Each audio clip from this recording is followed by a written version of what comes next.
l'océan est le berceau de la vie sur notre planète. Et depuis des siècles, les hommes connaissent ses bienfaits pour leur santé. Aujourd'hui, les scientifiques l'explorent pour trouver des remèdes aux maladies les plus virulentes. Dans l'Algarve, région du Portugal connue pour son magnifique littoral, une entreprise portugaise de biotechnologie, Sea4Us, travaille sur un antalgique non opiacé. Un traitement sûr et efficace contre les douleurs chroniques. La demande est énorme. Nous sommes 1 sur 5 à avoir souffert d'une forme de douleur chronique. Mon rêve, c'est de trouver quelque chose qui pourrait soulager ces personnes dans ce que nous avons ici. Cofondé en 2013 par le neurophysiologiste et biologiste marin portugais Pedro Lima, Sea4Us travaille sur des projets soutenus par l'Union européenne à la collecte et à l'étude d'organismes marins simples comme des éponges et d'autres invertébrés. Les scientifiques partagent leur temps entre les laboratoires et les profondeurs de l'océan en effectuant des plongées régulières en quête de nouveaux échantillons.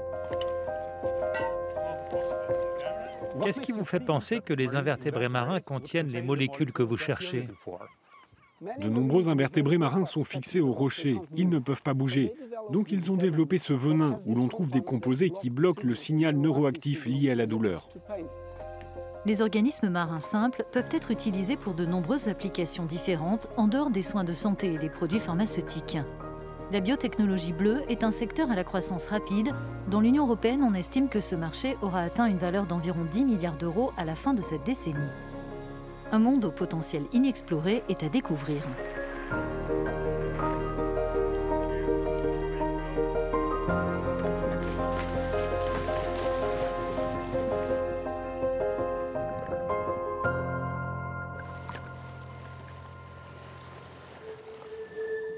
À une profondeur d'environ 20 mètres, nous observons toute la diversité de la faune marine qui recouvre les parois rocheuses. Les scientifiques cherchent des caractéristiques qui indiquent la présence des venins défensifs que les éponges produisent pour se protéger de leurs voisins. Qui mange quoi? Qui cherche à éviter quoi? Quel est le voisin d'à côté? Tout cela montre la relation entre les espèces. Et cela nous donne des indices sur quoi choisir dans cet environnement. Nous plongeons dans une grotte très sombre. Il y a moins de lumière, donc la concurrence devient plus spécifique. Les éponges n'ont pas besoin de concurrencer des espèces qui se développent vite, comme les algues. Elles sont en concurrence les unes avec les autres. Et c'est cette concurrence-là qui nous intéresse. Le plus drôle, c'est que je suis claustrophobe. Donc, quand je suis coincé dans un ascenseur, je me sens mal. Mais sous l'eau, pas de problème. En fait, je me sens mal quand je reste trop longtemps sans plonger. C'est ça qui me pose problème. Nous trouvons une corde abandonnée, une source de pollution plastique et un indice qui suggère que l'on pêche illégalement dans cette zone protégée. C'est assez fréquent dans les zones où nous allons plonger. Il y a des pièges à poulpes, des filets de pêche, des sacs plastiques, des canettes. Dès l'instant que l'on se préoccupe des océans et que l'on évite d'y jeter du plastique ou d'autres déchets, les océans peuvent nous donner des choses utiles pour notre santé. Les scientifiques prélèvent uniquement le minimum nécessaire de manière à préserver les populations. Notre impact est proche de zéro. On prend de très petits échantillons. L'idée ici, c'est d'être inspiré par la nature. Ensuite, on peut la reproduire et développer cela pour atteindre une échelle industrielle. Donc on n'a pas besoin de retourner dans les océans. On ne dépend pas de la biomasse. La biomasse sert uniquement d'inspiration.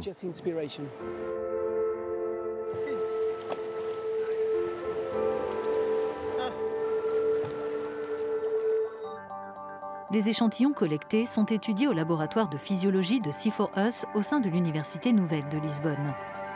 Un travail qui peut prendre entre plusieurs mois et 1 an. Les éponges et leurs organismes symbiotiques produisent des centaines de composés différents. Les scientifiques les testent pour évaluer leurs vertus antidouleurs et se concentrer progressivement sur les pistes les plus prometteuses. On a tout un système avec des bactéries, un microbiome spécifique. Donc on extrait les éléments, on teste. Si c'est OK, on continue de séparer les éléments autant que possible et on finit avec un seul composé qui est responsable de l'activité qui nous intéresse.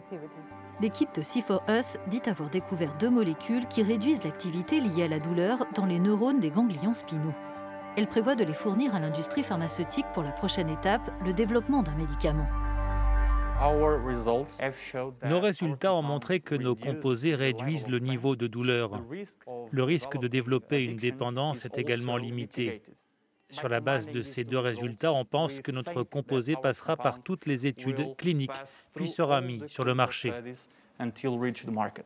Les océans pourraient renfermer des remèdes à quelques-unes des pires menaces sanitaires, des épidémies virales au cancer, en passant par la résistance aux antibiotiques. La recherche marine et la préservation de la santé des océans font partie des priorités d'Horizon Europe, le programme de l'Union européenne qui finance des projets scientifiques dans tous les États membres. Ici à Porto, les chercheurs du centre CIMAR étudient toute une série de formes de vie marine, grandes et petites. On collecte des cyanobactéries. Ce sont des organismes très anciens et ils peuvent se développer pratiquement partout. Ils produisent ces molécules, ces substances chimiques qui peuvent avoir des applications vraiment intéressantes dans l'avenir. Les cyanobactéries sont connues pour leur forte toxicité, mais pour les scientifiques, elles peuvent en réalité comporter des propriétés médicinales. En principe, on peut traiter n'importe quelle maladie dès que l'on a une molécule qui le permet. Et c'est pour cela que nous nous intéressons aux cyanobactéries, parce qu'elles produisent une telle variété de composés qu'il est possible que nous trouvions parmi eux une molécule intéressante pour développer un médicament. Les scientifiques du CIMAR travaillent sur des échantillons provenant de différents pays. Ils isolent et cultivent de nouvelles espèces de cyanobactéries. Leur catalogue de plus de 1000 souches est accessible aux chercheurs du monde entier. Leurs études montrent que des composés toxiques peuvent cibler précisément les cellules cancéreuses, ouvrant la voie à de nouvelles thérapies. Des expérimentations sur des larves de poissons ont donné des résultats encourageants qui pourraient être utiles dans la lutte contre le diabète et l'obésité. Il reste encore beaucoup à faire avant de pouvoir résoudre les problèmes du cancer et de l'obésité. Mais nous sommes aux avant-postes des recherches pour trouver la solution qui pourra être développée pour s'attaquer à ces maladies. Les biotechnologies marines peuvent apporter une vague de changements salvatrices pour les vies humaines. Reste à exploiter ce potentiel des océans sans porter atteinte à leur santé. Nous devons apprendre de la nature. Nous n'avons pas besoin d'inventer de nouvelles molécules, mais d'étudier celles qui existent déjà, qui sont produites par ces organismes, et ensuite, finalement, les transformer légèrement pour répondre à nos besoins. Donc je crois que dans un avenir proche, nous disposerons de très nombreuses molécules issues des océans qui permettront de traiter un grand nombre de nos maladies actuelles. Les océans ont donné la vie. Pour moi, les océans peuvent aussi préserver la vie.